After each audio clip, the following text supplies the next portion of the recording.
Rarely has Whitehall seen such a collection of green wellies and Barber jackets, though in fairness to the thousands of farmers who descended on central London today, they were at least appropriately dressed for the bitterly cold weather. In fact, it is testament to the anger that is felt in the farming community towards Chancellor Rachel Reeves and the changes to inheritance tax she has ushered in that so many of them made the journey.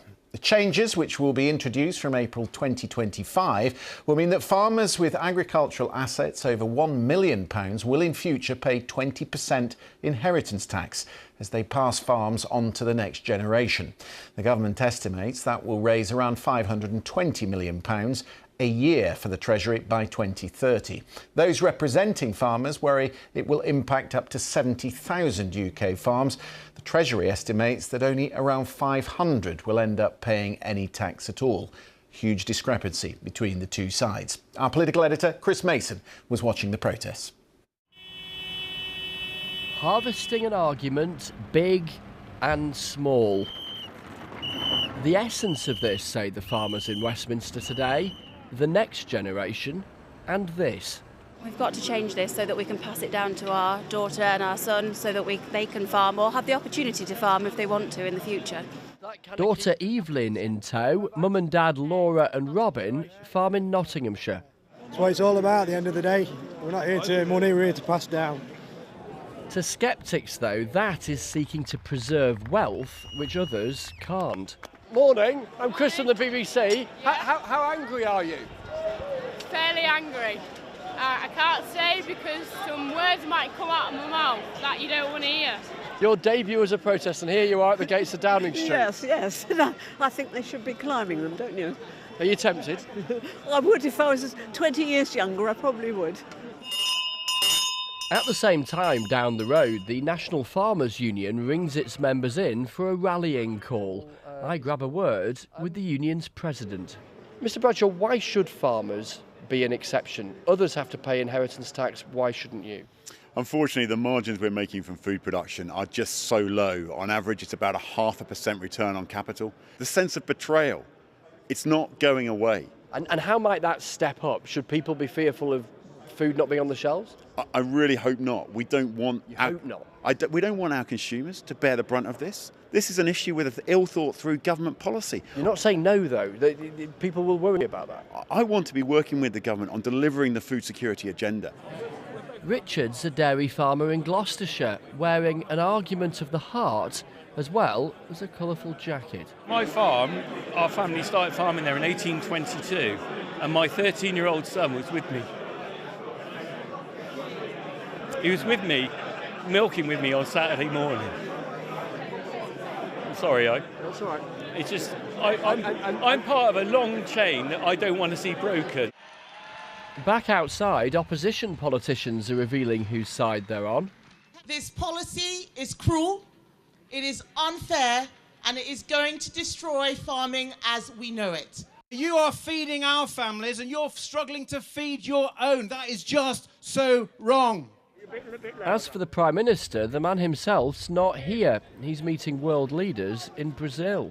Look, I do understand their concerns. What I've pointed out is, firstly, that at the budget we put £5 billion into farming over the next 2 years. That's the single biggest amount of money that's being put into farming because I want to support our farmers. No farmers, no food! The government's determined not to give in, insisting the existing system's neither fair nor sustainable, and they need the money for schools and hospitals. And the farmers, well, they are determined too. Chris Mason, BBC News at Westminster. Well, to discuss this further, with us tonight, Alex Nelms. He's the National Farmers Union County Chair in Berkshire, Buckinghamshire and Oxford. Thank you very much, Alex, for being with us. Tom Bradshaw, the president of the NFU, said in Chris's report that there is this sense of betrayal, to which the Prime Minister says we've allocated £5 billion over 2 years in the budget, which he says is a substantial commitment to sustainable food production. Is it not?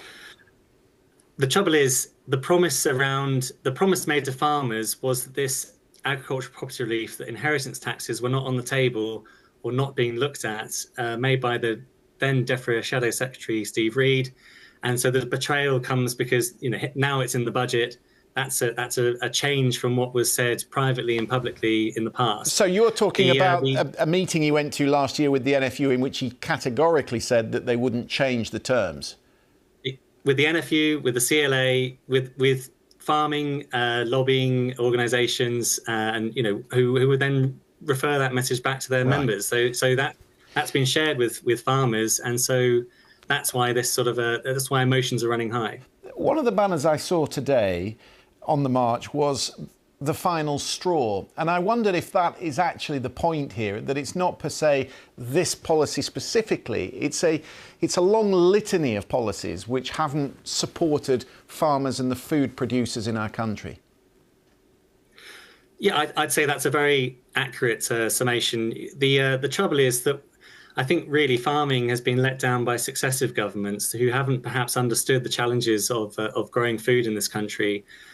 Whether that's been, the fact that we're caught between these two opposing forces, things like the increasing capital cost of land and machinery, but the suppressed and low food prices that is paid by consumers, which is to the public's benefits, but not really to farming businesses' benefits. I wonder if it's, I don't want to get too technical, but I wonder if it's that some in the Treasury don't understand the numbers here, because under these new rules, they've rolled the allowance on inheritance tax in with business property relief. And then there is obviously this £1 million cap. But obviously, when you talk about business property relief, you're talking about tractors and combine harvesters, which are very, very expensive, £500,000 for a combine harvester. So if you roll it in with inheritance, in actual fact, that £1 million doesn't go very far, does it? Well, yes, quite right. That's been the frustration of the NFU, is that it doesn't feel like the Treasury is giving the full picture. They are relying on this the band of figures from 2020, 2021, talking about APR, agricultural property relief, which is farmhouses and land, but not always. Whereas business property relief are your livestock and dead stock, your cows, your sheep, tractors, barns, and sometimes land as well, depending on who your professional advisor is. So it's an incredibly complex topic. But ultimately, at the end of the day, these reliefs are in place to maintain viable farm businesses so that they can continue producing food. It would be no good if every time someone died, the farm was to be broken up. The industry would be on its knees. There is a rule in place for all of us with respect to inheritance tax where you can pass it on to your children if you get your affairs in order within 7 years. Obviously, you put it in trust, and over 7 years you would avoid the tax. But do you think then there should be an exemption for those older farmers who've been caught out by this? I mean, if they're not going to U-turn, should they at the very least look at protecting those who are maybe in their 70s and their 80s who won't get around this? Well, exactly that. These are all things that Mr. Bradshaw would have discussed with Steve Reed and with James Murray of the Treasury.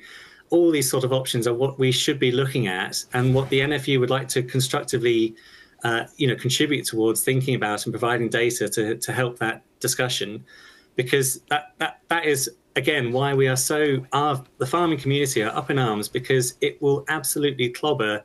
Even a small number of farms is unacceptable. We feel so strongly for our fellow farmers that this is an injustice or unfair. And I spoke to several MPs today in Berkshire and Bucks and Oxon, and I brought up the example of my own grandfather. I feel so relieved and guilty that my grandfather passed away in July and he didn't live to see this budget. He would be mortified that he'd been so careful all of his life, farming. He was a first-generation farmer. He started the farm with my grandmother in 1955, and to then find out that he was not going to be able to pass on the business intact to my uncle and myself and my cousin, he'd be just absolutely devastated.